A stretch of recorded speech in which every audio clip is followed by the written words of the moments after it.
What happens when a tiny fly tries to boss a mighty mule?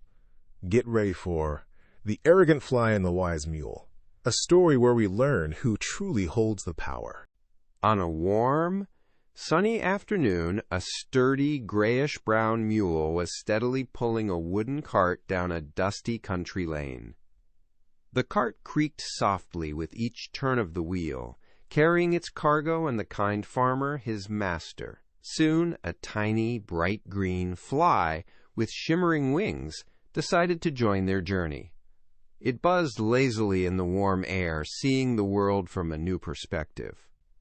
The fly chose a spot on the sturdy pole of the cart, feeling important and observant. The air was filled with the gentle sounds of nature and the rhythmic clip-clop of the mule's hooves. As the journey continued, the little fly, always in a hurry, grew restless. From its perch, it watched the mule's slow and steady pace.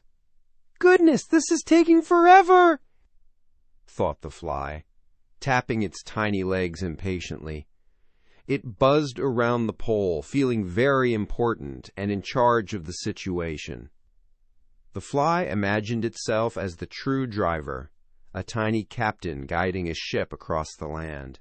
It puffed out its little chest, ready to command, unable to contain its impatience any longer.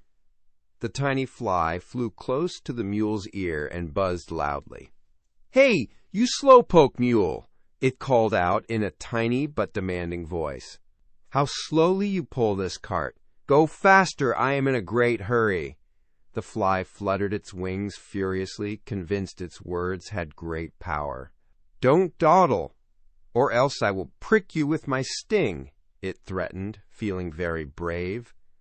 It circled once more, awaiting the mule's immediate obedience. The sturdy mule heard the fly's dramatic words and the sharp buzzing near his ear. He paused for a moment, letting out a soft snort, a puff of air from his nostrils. He didn't even twitch his long ears much at the tiny threat. A slight, knowing smile seemed to play on his lips. He knew who was truly in charge, and it certainly wasn't the little insect. He continued to pull the cart, his pace unchanged, steady and sure. Finally, the mule turned his head slightly and spoke, his voice deep and calm. He let out a gentle, thoughtful bray. "Little fly," he said, looking at the tiny creature scornfully, "I don't care about you, nor am I afraid of your tiny sting." The fly shrunk back a little, surprised by his words. The mule continued, "My strength and speed are not for you to command, for I serve a greater purpose. Your threats are as light as a feather against my resolve. I fear only my master," the mule explained, nodding towards the man gently holding the reins. "He is sitting on the seat and holds the strong leather reins, which control my mouth and guide my way." The mule continued, his voice steady.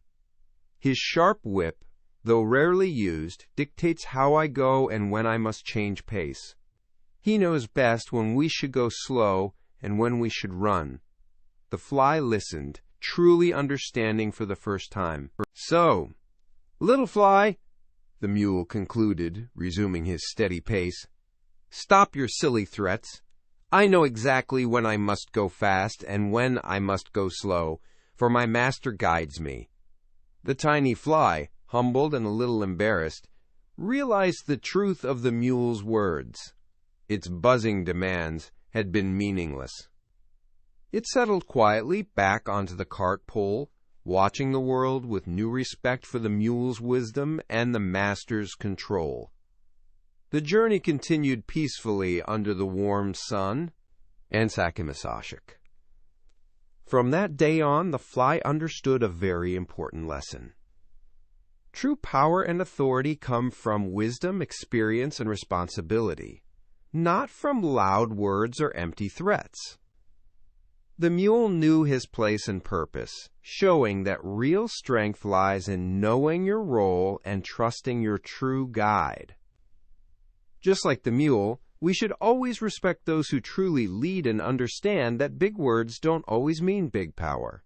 Ever dreamed of being the hero? Now you get to be the star. Your adventure starts at TalesMio. Visit talesmio.com now.